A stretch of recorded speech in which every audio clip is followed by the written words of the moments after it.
this episode, and Merry Christmas, and by the time you get this, Happy New Year. So this episode of basically continuing the little 1%ers to get this engine on track ready for a first fire up.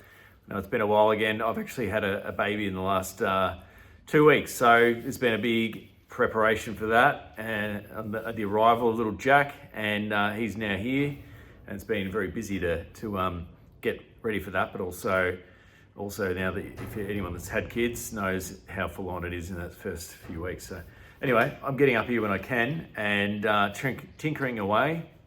I'm slowly getting there, but I do need some assistance, and I'm going to have to probably call someone in who's a mechanic, familiar with engine startups, things like that. Just want to make sure that someone's here with me for the first fire up so nothing drastic goes wrong. Anyway, I'll give you a breakdown of exactly what I've been up to.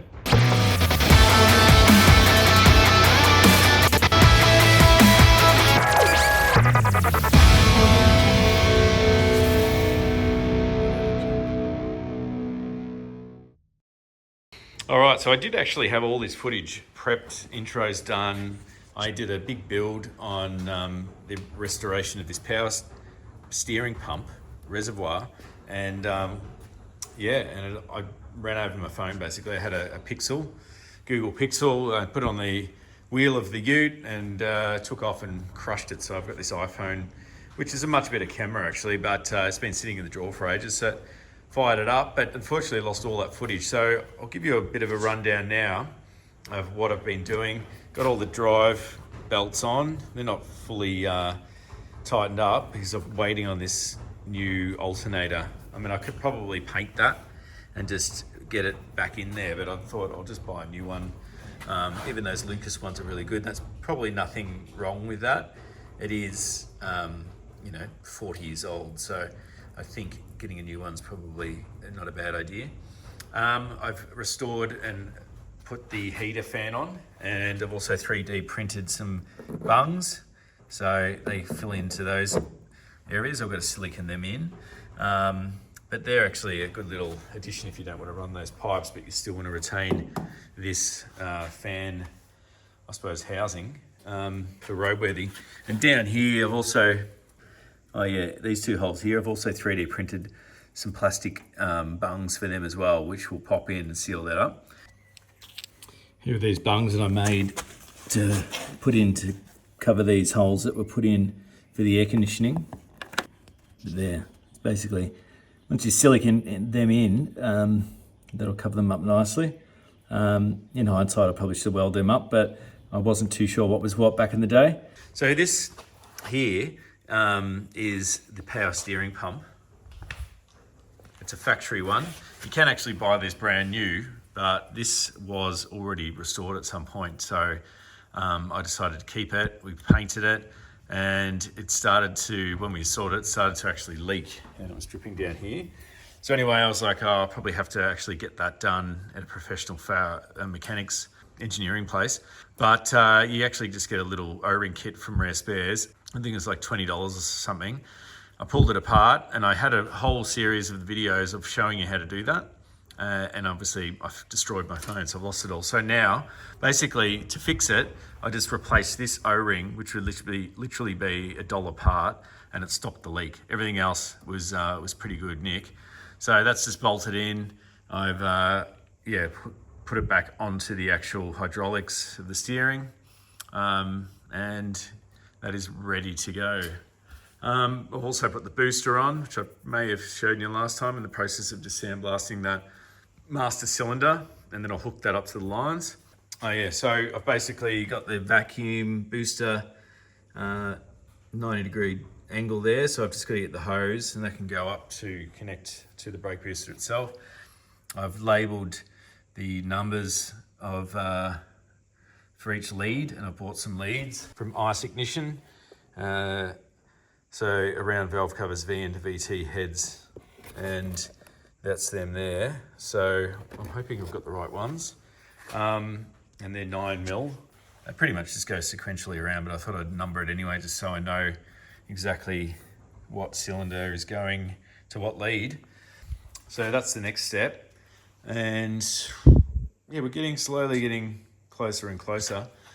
I've restored, everything's dusty, but restored this top pad, which has come up really nice actually. Actually, my old man restored it for me, painted it, and I'm really happy with that. So I'm just in the process of installing the unique parts gauge adapter kit that I've been 3D printing and selling heaps of.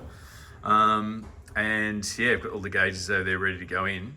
So I know I've been flapping around with this for ages, but I've been basically, I keep selling the ones I print for myself because everyone wants them. So I keep running out. So anyway, I've finally got a set for myself, and that'll be going in soon. And oh yeah, that's right. I actually was going to restore the original radiator over there, which is a good radiator. But by the time you stuff around with cleaning it up, degreasing it, sandblasting it back, or just scotching it back and then painting it, for $240, you can get an aluminium one, slots straight into the factory mounts. It accepts the rubbers at a factory, and they're actually in really good nick, really. The build quality on these radiators is fine. May not have been fine 9 years ago, and that's probably where you hear the horror stories, but things have changed in manufacturing, and this is a good little radiator. So the only thing really you've got to watch out for is just the inadequate thermofans. There's two there. The housing comes with it, so there's going to be airflow going through that radiator. So I'm just going to try these out, see how they go, and if they don't really cool down or they're causing any issues, I'll switch over to the BA fan, which is a Ford fan, one big fan, and that can go on the back of that. But for now, I'm not going to spend any more money when I don't need to. I've already got that. The whole thing was $240. So that will be going in, and I've already test fit it, and it fits beautifully in the spot, and all the clearances are exactly the same.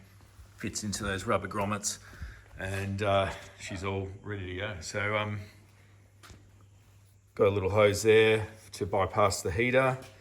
So that is pretty much what I've been up to, and in preparation for the first fire. So I'll just do a bit of a time lapse now installing the leads and the radiator, and then we'll have a bit of a chat about the actual firing process and what the next stages are.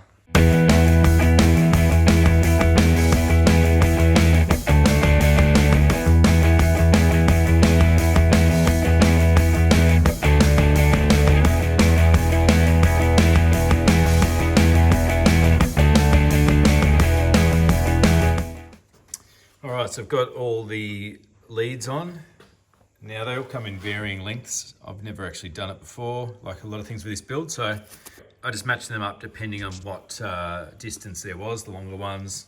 Every single lead is different size. So yeah, I'm gonna have to get some clips to clip these up because they look a bit crap.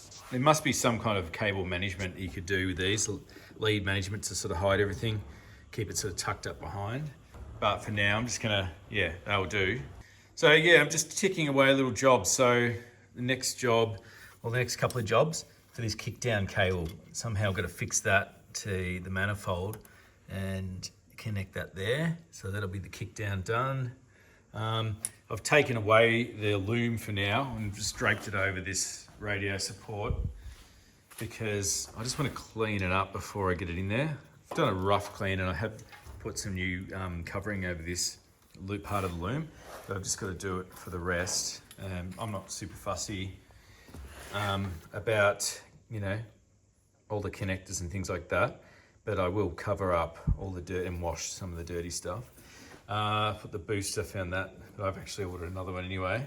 Found the two nuts. The biggest thing I've found with this whole rebuild is just finding nuts and bolts. I've really sort of lost a lot along the way, even though I've sort of categorized everything in these containers over the course of 6 years. Stuff just goes missing and misplaced. So unfortunately, I've got a lot of stuff, but there's a few things missing, which makes it hard. One of them being this alternator bolt here. I cannot seem to find the right one. That seems too long. And also down here, that one that goes through the front of the water pump.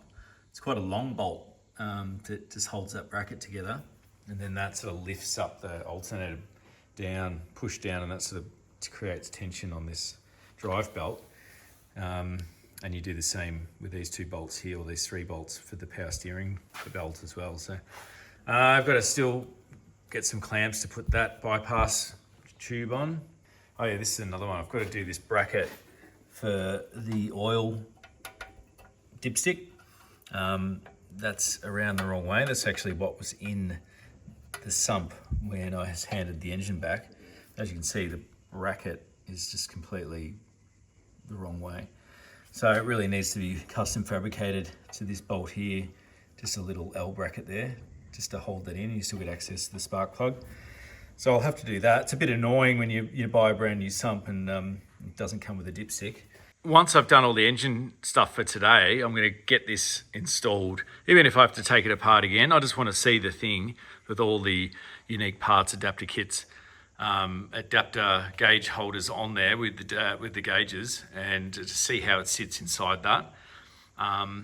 Yeah, and then we can sort of go, right, that maybe we'll do for that episode. But the last real big item in the engine bay before I put the guards on is this steering column. And this one's like all the others, it needs a rebuild. And I've probably spoken about this before. So I can either rebuild it or just contact this other bloke to see if I can get a replacement. I've been umming and ahhing about that because, yeah, like, you know, the other one's not necessarily guaranteed to be great as well. So, yeah, I don't know, I'm not too sure, but I need to get that sorted sooner than later because it's holding up reassembly. And really, as you can see, a couple of hours of reassembly and this thing will look like a ute. So it's best that I get cracking and sort that out while I've got some time. Anyway, let's get into it and start cleaning up these hoses. I changed my mind. You're reusing these radiator pipes. Just looked inside and it's like caked in rust. Not so much that one.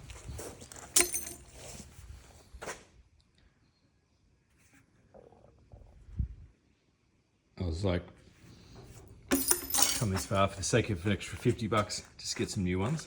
I've ordered them, just ordered a new one of those as well. So that's on its way. Now I'm going to just quickly give this master cylinder a little bit of a sandblast. Trusty old Black Ridge handheld sandblaster. This thing's all right actually. It goes through the grit, but something small like that, I don't have a blasting cabinet, so yeah, it'll just quickly do that, and that should bring it back to a reasonably standard kind of aluminium finish, and that will do me to put that on. I'll bolt that on, and that's another job I can tick off, so we'll do that. And that's done. Tick that off, and it's just like a new one now. Amazing what a little bit of sandblasting does, so I need to go and buy a new one. That was all functional as well, so yeah, I'll install that, it looked like a new.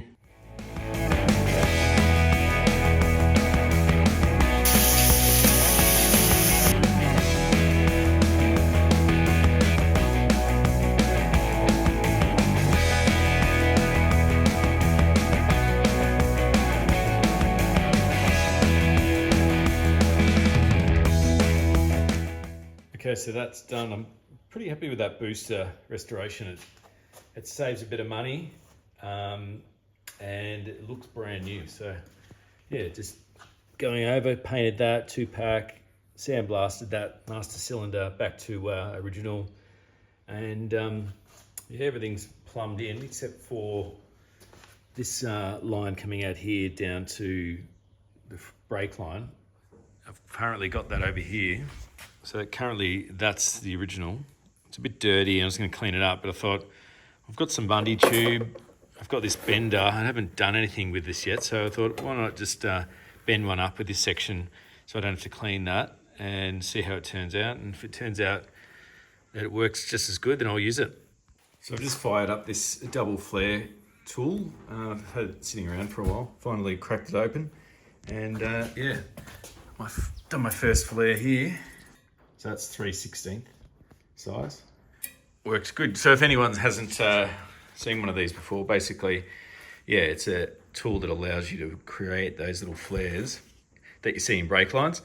This one is a 3/16 line, brake line, and it comes with this little die set here, so you can just push that inside the line like that, and then you get this clamp tool and you clamp that down. It basically forces this into the line and flares it out in that little groove there. So once you've done that, you've got this, you obviously put your nut on first, and then once you've done that, you can't get that off. So I've replicated that line to the factory spec. The only thing I don't have on it is that spring that was on the other one, so I'm not too sure why that was there.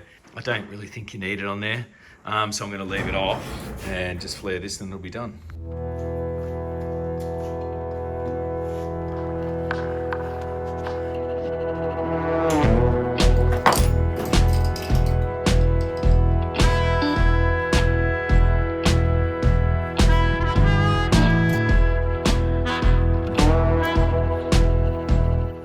So there you go, there's my first brake line. It's still serviceable, that original. Just gonna miss maybe a tiny bit too long. We'll see if we've got a little bit of flex in this top section, you can just bend a little bit more. So if you haven't done brake lines before like me, it wasn't that hard actually. It was reasonably easy. You get one of these double flaring tool kits from eBay. They're not that expensive. Comes with a little bending clamp there, and you can just bend it and get it a lot straighter. I basically did it manually. I used the tool for that and then just bent that manually with my hands. Came up all right. It's not the greatest, cleanest job, but it's good for your first go. So that's it. I'll get that installed now.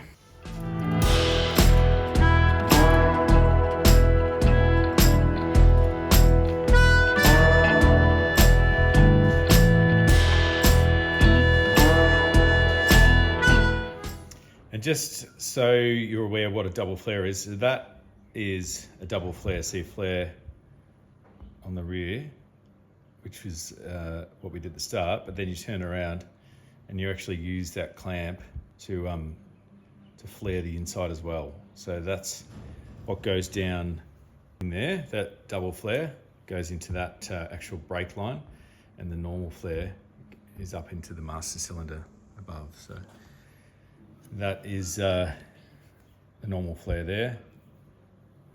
And that's a double flare there. All right, so now I've got as far as I can with the engine area. I'm going to go back inside the cab and finally install the unique parts adapter kit for the HZ GTS Dash. For those who haven't been following along and have just seen this episode, a couple of episodes ago, I embarked on making some adapters for the infamous Holden HZ GTS fascia. These original gauges are no longer made, and they're really hard to find in good condition, so and expensive. So I ended up making some adapters off an original set that someone has sent me down from Sydney, and they're exactly the same specs. However, I've modified them to accept a 52mm small gauge for the 4-gauge cluster, and the large gauge holders accept an 85mm body gauge with a 92mm diameter bezel. So they're designed to slip straight into these adapter housings, and that lip holds them in there.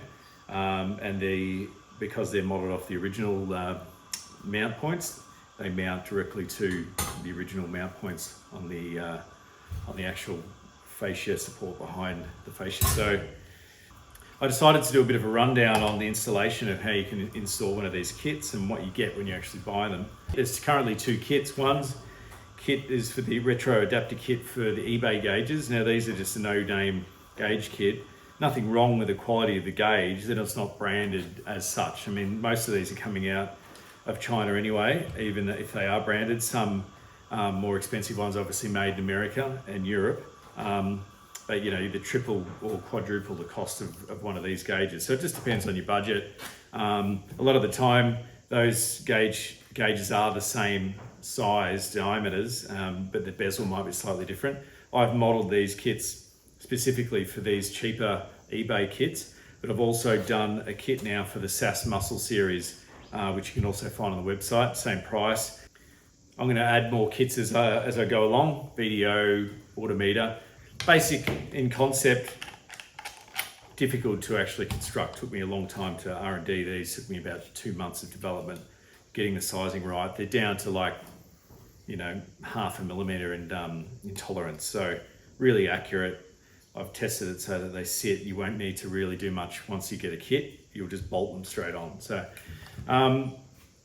anyway, let's go through the installation. So basically you got your strut, your fascia strut here, and that pretty much accommodates the three main, the cluster and the two main gauge bodies in here. And then you've got the clock adapter kit here, which actually directly bolts to the rear of the actual HZ fascia, like there.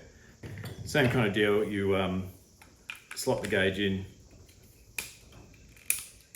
like that.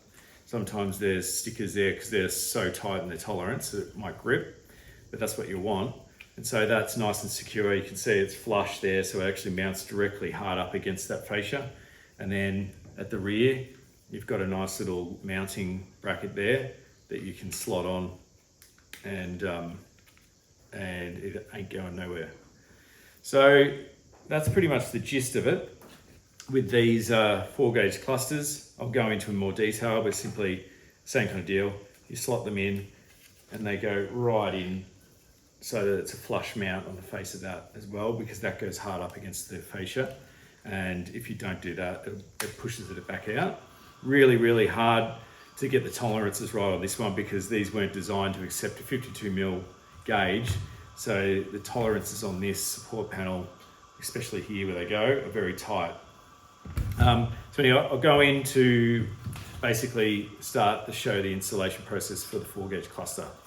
4-gauge cluster, it's got embossed 3D printing inside the cluster, so you know exactly what it is, but it's quite obvious it's a 4-gauge cluster. Okay, so I'll just run you down how this works. It's not, so the way I wanted to design it when I did these is to avoid having to cut any of this support strut behind the fascia.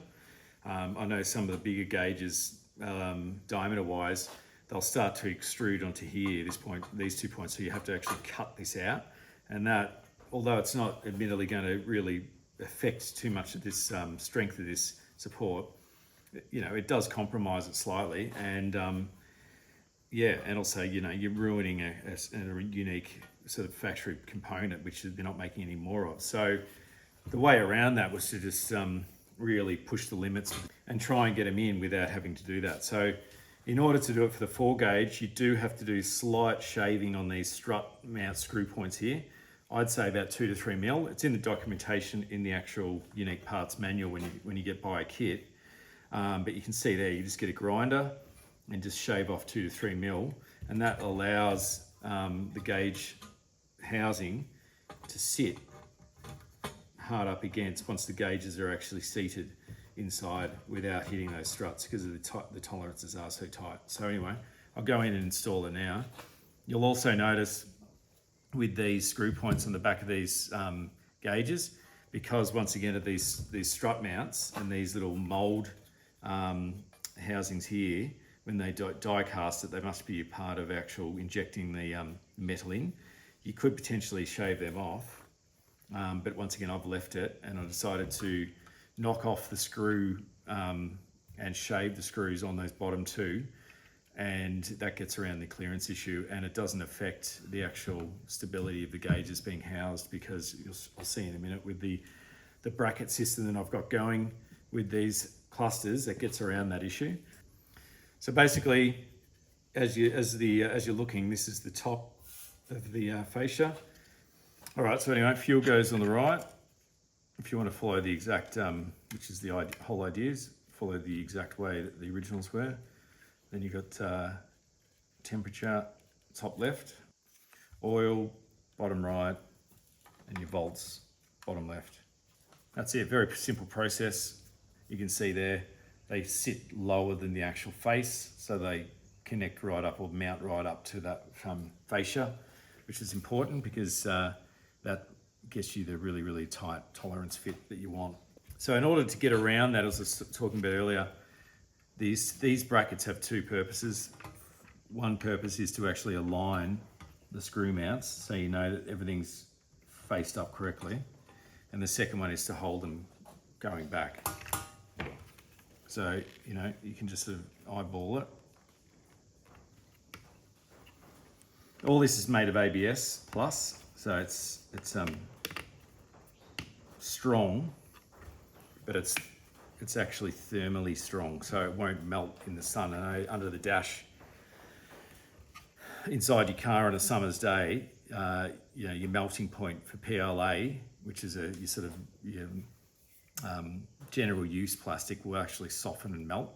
But this is ABS, so it's going to withstand temperatures above 100 degrees before it starts softening.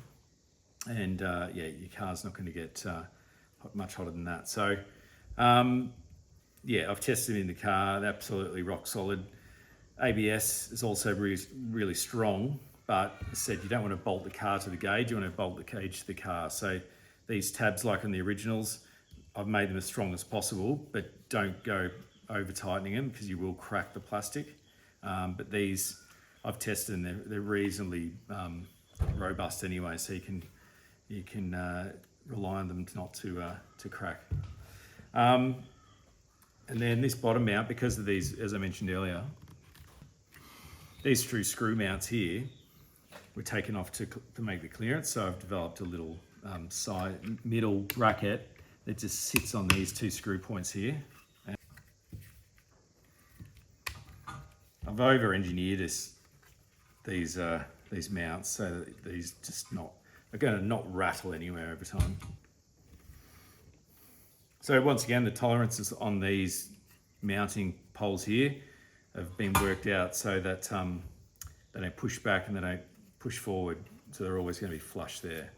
And then once you've done that, I've cut this a little bit short, but yeah, you're probably best off leaving about there.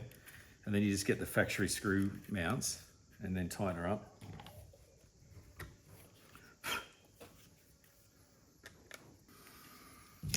I just tighten them up with some pliers, but you can see that's kept them nice and straight as well, because they act as a locating positional mount as well as holding them in back and forward. And you know, like, they're not going anywhere. That's really, really strong. Even with one there, they can't oscillate. So that's the 4-gauge cluster mounted, and then you just literally place it on here. Get your factory screws on the factory mounts. This top one's got a little bit of play there, so if you need to, you can slide it, but you really won't need to.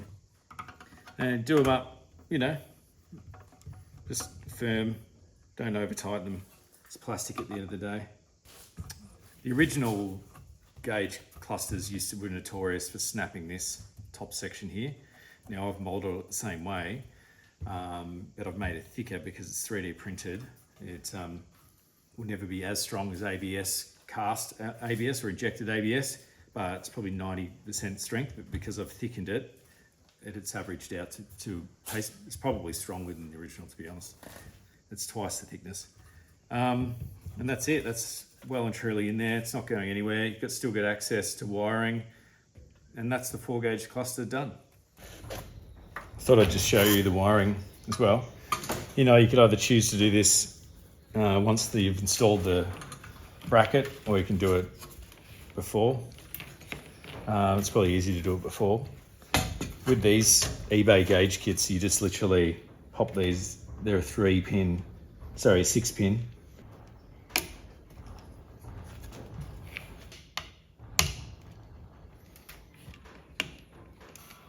Just want to bend that slightly back to allow clearance from that wiring there. You probably could trim that, but as I said, I was trying to avoid any kind of damage or trimming, but that wouldn't really hurt. These are thinner wires, being a cheaper gauge, but you would still have access depending on what you've got. They do really suit this kind of gauge with the top wires coming out the top. All right, so that's that. Okay, so moving on to the larger gauge.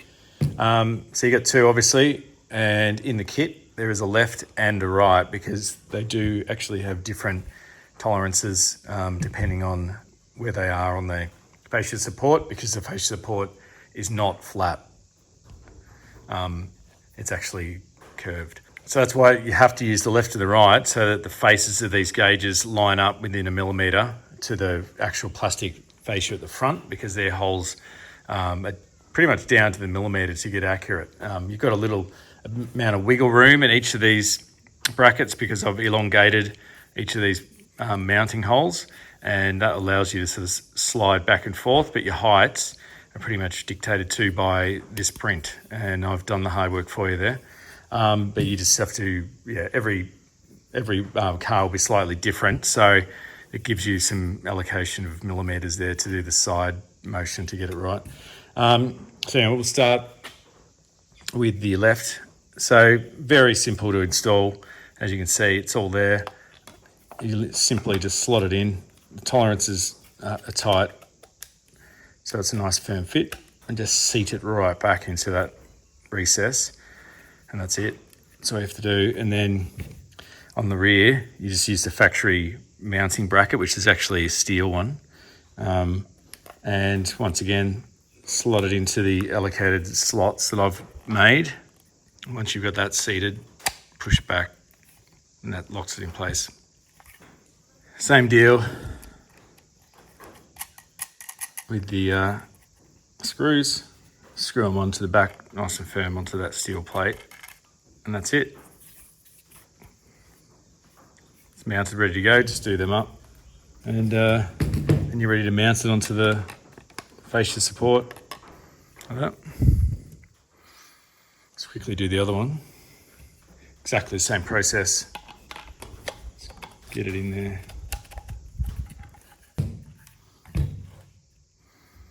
And that's it. So you've got your left and right, and now we'll install those onto the fascia support. So just keep them loose, reasonably loose.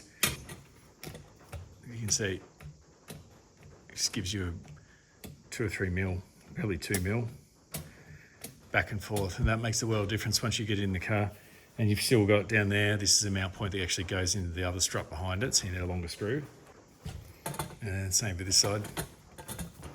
Once again, bolt the gauge adapter to the ute, not the ute to the adapter, and you won't have an issue.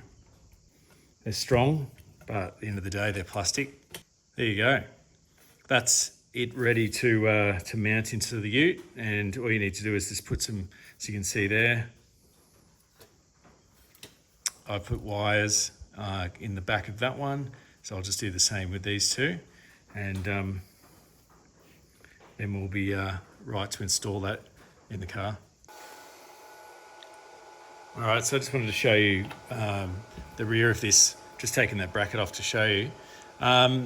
So this is the Speedo, and that's the speed sensor, or the GPS, which connects via that brass thread on the base of the gauge.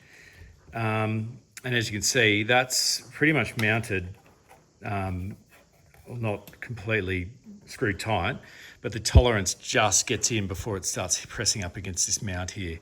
So if you really wanted to, you could probably shave a little bit off there, but yeah, look, that's pretty much straight, and that's clearing that there. So where you can put this is up to you, but generally you want to get it up in, above the dash somewhere so that it can actually be referenced as a GPS, and then you get a correct speedo. That's how it works. It's not the mechanical style of the old one.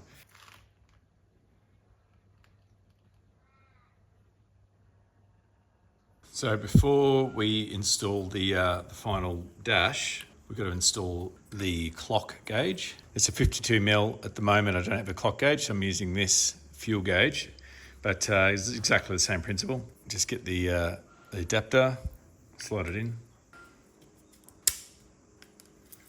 goes right in. That. Once you get that installed, put the bracket on the back like that. It just sits in there. So you can see it's a nice flush fit. Mount it on the back, and then you use your 2 screws to apply pressure once it's mounted on the fascia. So we'll do that now.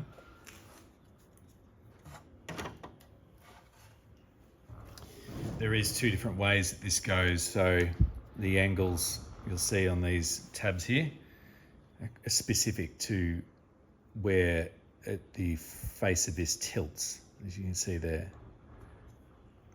So they need to be going, basically sloping backwards, and allows the face of this to slope with the face of that fascia, which is on an angle.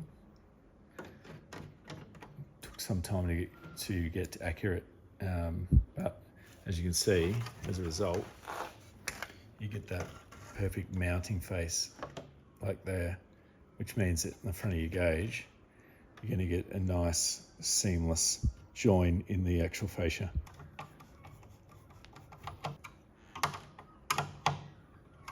All right, so that's the gauge mounted in there. As I said, that's a clock usually, but you can see how the fit and finish is really nice inside that fascia.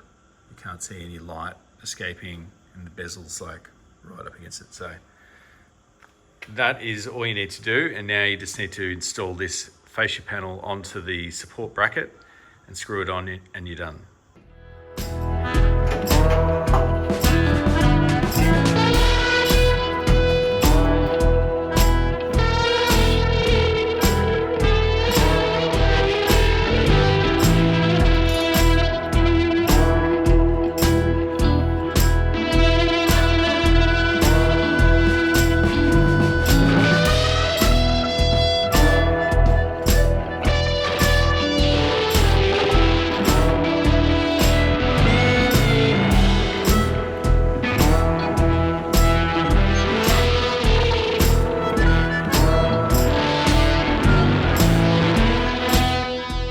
So that's it. That is the GTS dash installed in the ute. Really happy with that result, and you've got a modern updated gauge kit for an old school dash that you can't find the gauges for anymore. You can still get that look and feel without running up the huge costs of getting the originals. So if you like them, jump on the website, grab a kit. As I said, you can get a kit for the eBay gauges, which is what you see there. And I've got also a SAS gauge kit for the SAS Muscle Series gauges, which are also available on the website. If you've got any questions, there's a chat on the website as well. Just flick us a chat, and happy to answer any questions you may have. So that's it. That's how you install the Unique Parts Retro Gauge Adapter Kit for the HZ GTS Dash. It's really starting to come together now. I'm very excited to start bolting it all back together, but that's a good start for sure. That's it for this episode. As you can see, made some pretty good progress on the engine bay and also inside on the GTS dash. So got a few more parts coming. I'm going to try and get a video out in the next couple of weeks.